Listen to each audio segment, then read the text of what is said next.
Hello, this is Tony Hiller from RealClimateScience.com. 60 years ago, President Kennedy said, "We are not afraid to entrust the American people with unpleasant facts, foreign ideas, alien philosophies, and competitive values. For a nation that is afraid to let its people judge the truth and falsehood in an open market is a nation that is afraid of its people." Frederick Douglass said, "To suppress free speech is a double wrong. It violates the rights of the hearer as well as those of the speaker. It is just as criminal to rob a man of his right to speak and hear as would be to rob him of his money." Frederick Douglass also said, "Liberty is meaningless where the right to utter one's thought and opinions has ceased to exist. That of all rights is the dread of tyrants. It is the right which they first of all strike down." Proving Frederick Douglass correct, Barack Obama and Joe Biden have both called for censorship. Ahead of the 2020 election, both U.S. intelligence agencies and the FBI lied about Biden family corruption in the Ukraine. They interfered with the election by calling for censorship under the banner of misinformation, when in fact the misinformation was coming from them.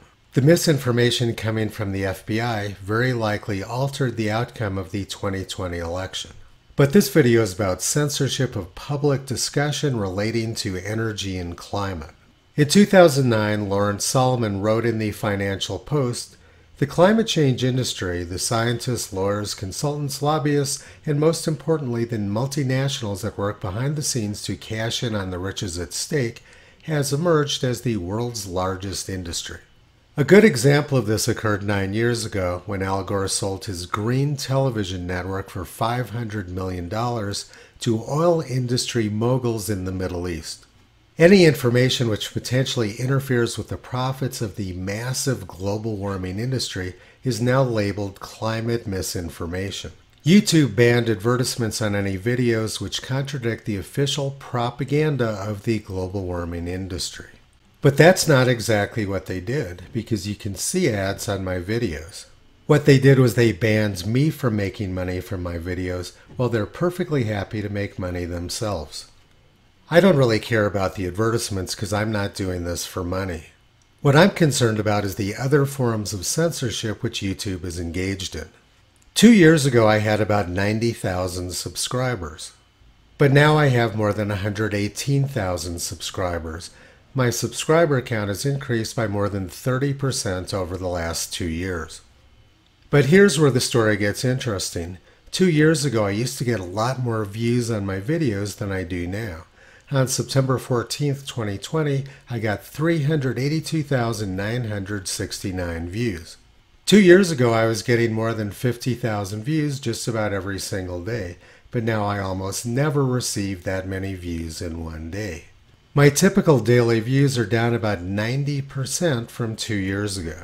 There were also times when YouTube wouldn't let me post any videos because they said I was spreading misinformation. Misinformation being the word they use for any information which contradicts the official government and corporate lies.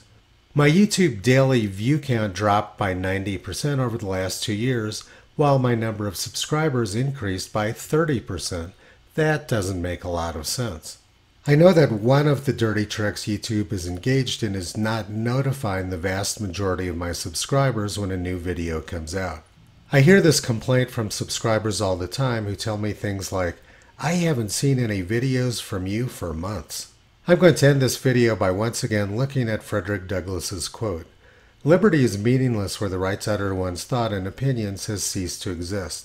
That of all rights is the dread of tyrants. It is the right which they first of all strike down." He was certainly correct, which is why we'll see lots more calls for censorship in the future from the Biden administration. I don't think anyone would ever confuse Joe Biden with President Kennedy. President Kennedy wanted an open marketplace of ideas, while the Biden regime relies on universal censorship.